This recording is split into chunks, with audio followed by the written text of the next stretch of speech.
અમે ઋષિકેશથી આગળ જાયા કરતા હતા શિબિર માટે, તો રસ્તામાં પડે છે એક ઝિલમિલ ઢાબા. 10 વર્ષ પહેલાંની વાત હશે. તો એક વખત મેં ત્યાં ઝઘડો જોયો. રાતના 2 વાગ્યાની વાત હશે.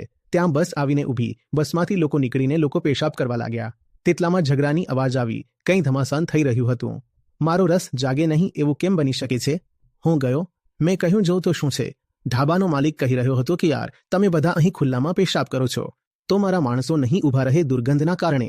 મેં વિચાર્યું કે વાત તો સાચી છે, પણ એ એટલી વાતથી ગુસ્સામાં નહોતો. એ કહે કે મને ખબર છે કે તમે ઉતરશો, પેશાબ કરશો, એ માટે મેં અહીં લાઇનમાં 6 યુરિનલ્સ બનાવી દીધી છે, ત્યાં કરી લો.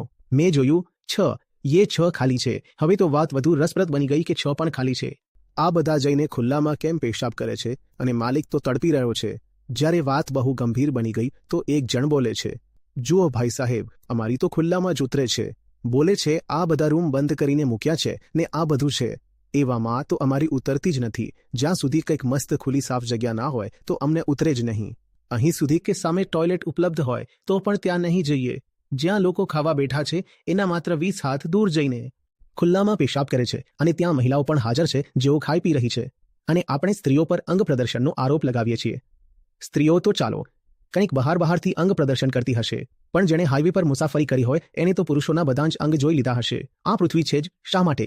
ભારત સરકારે અભિયાન ચલાવ્યું કે ખુલ્લામાં શૌચ નહીં થાય. એ અભિયાન સફળ થઈને પણ નિષ્ફળ છે, કેમ કે તમે બંદોબસ્ત કરી દો, છતાં કહે કે જ્યાં સુધી અમે દેશ દુનિયા ના જોઈએ અને જ્યાં સુધી દેશ દુનિયા અમને ના જોઈ ત્યાં સુધી ઉપલબ્ધ કેવી રીતે થશે સવારનો?